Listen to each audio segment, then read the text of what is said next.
கள்ளக்குறிச்சியில் கள்ளச்சாராயம் குடித்ததில் பல உயிர் போணுச்சு. அது நம்ம எல்லாருக்குமே தெரிஞ்ச விஷயம்தான். அதில் அவங்க குடும்பங்கள் எவ்வளோ கஷ்டப்பட்டாங்கன்னு நம்ம எல்லாருமே பார்த்துருப்போம். இப்போ மறுபடியும் அதே மாதிரி ஒரு சம்பவம் நடந்திருக்கு. சேலம் ஆத்தூரில் டாஸ்மாக் கடையில் கள்ளச்சாராயம் விற்பனை செய்கிற வீடியோ எடுத்து சோசியல் மீடியாவில் பதிவிட்டிருக்காங்க. சாராயம் வித்துட்டு இருக்கீங்களா? கள்ளச்சாராயம் வித்துடா, கள்ளக்குறிச்சியில செத்தல சுண்ணாம்பு வரானுங்க. ஏடா சாராயம் வித்துட்டு இருக்கிறீங்க? பாருங்க, மாவட்ட ஆட்சியாளர் அவர்களே, மாவட்ட எஸ்பி அவர்களே, இங்க பாருங்க கள்ளச்சாராயம் பாட்டிலுங்க பாருங்க, பாருங்க பாருங்க. எவ்வளவு யார் பேர் விற்கிறான்? என்ன ஊர் அவரு? வீடியோ இருக்காங்க. என்ன ஊர் பேரு?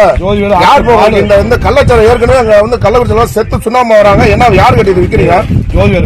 எந்த எந்த ஜோதியில வீடியோ இருக்காங்க? போலீஸ் எல்லாம் பணம் கொடுத்து ஓட்டுறான். யார் ஜோதியில யாரு யார் யார் அதுக்கு விற்கிறாங்க? பாலு ஆத்தூர்ல பாலுன்றவரும் மணி இவரு கள்ளச்சாரம் ஜோதிகள் கடைங்க. இது பேரு பார் இல்ல, அன்லிகளா வந்து நடத்திட்டு இருக்கிறானுங்க. கல்லாணத்தை ஜோதி வேலை ஆத்தூர் பாலா பாத்துங்க. பட்டாஸ் பாலா அவர் பேர், பட்ட பேரு பட்டாஸ் பாலா பாருங்க.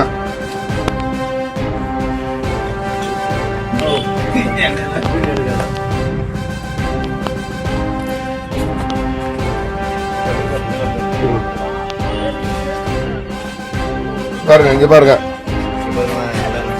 எவ்வளவு பாக்கெட் எவ்வளவு விக்கிறீங்க? 100 பாக்கெட் 100 ரூபா. பாருங்க பாட்டில விக்கிறாங்க. பிளஸ் இங்க பாருங்க பாருங்க பாருங்க சேலம் மாவட்டம் ஆத்தூர் வட்டம் வளமாதேவி பஞ்சாயத்துல கடை என்னன்னு தெரியல. அந்த கடை என்னன்னா க்ளோஸ் பண்ணு. 7142 கடையன் பாருங்க. வீடு எடுக்காங்க, காசு வேணா வாங்கி சரக்கு வேணா வாங்கிட்டு போங்க. ஏங்க மேற் பண்றீங்க? போலீஸ் எல்லாம் பணம் கட்டி தான் ஓட்டுது. போலீஸ் பணம் கட்டுறீங்களா? போலீஸ் பணம் கட்டினா கள்ளச்சாரம் உங்களுக்கு விற்க சொன்னாங்க. யாரு உங்களுக்கு இந்த அதிகாரம் கொடுத்ததா? இல்லைங்க, பணம் கட்டி தான் கள்ளச்சாரம் விற்கிறது உங்களுக்கு யார் இந்த அதிகாரம் கொடுத்ததா? ஏங்க கட்சிக்காரர் திமுக கட்சிக்காரனா இருந்தா விட்டுருவீங்களா? ஏன்னா ஆளுங்கட்சி திமுக இவ்வளவு அசிங்கமா. கள்ளக்குறிச்சியில பல உயிர் போனதுக்கு அப்புறமும் இப்படி கள்ளச்சாராயம் விற்கலாமான்னு ஒருவர் கேட்டதுக்கு போலீசாருக்கு பணம் கொடுத்துதான் விற்கிறோம் அப்படின்ற மாதிரி பதில் சொல்லியிருக்காங்க.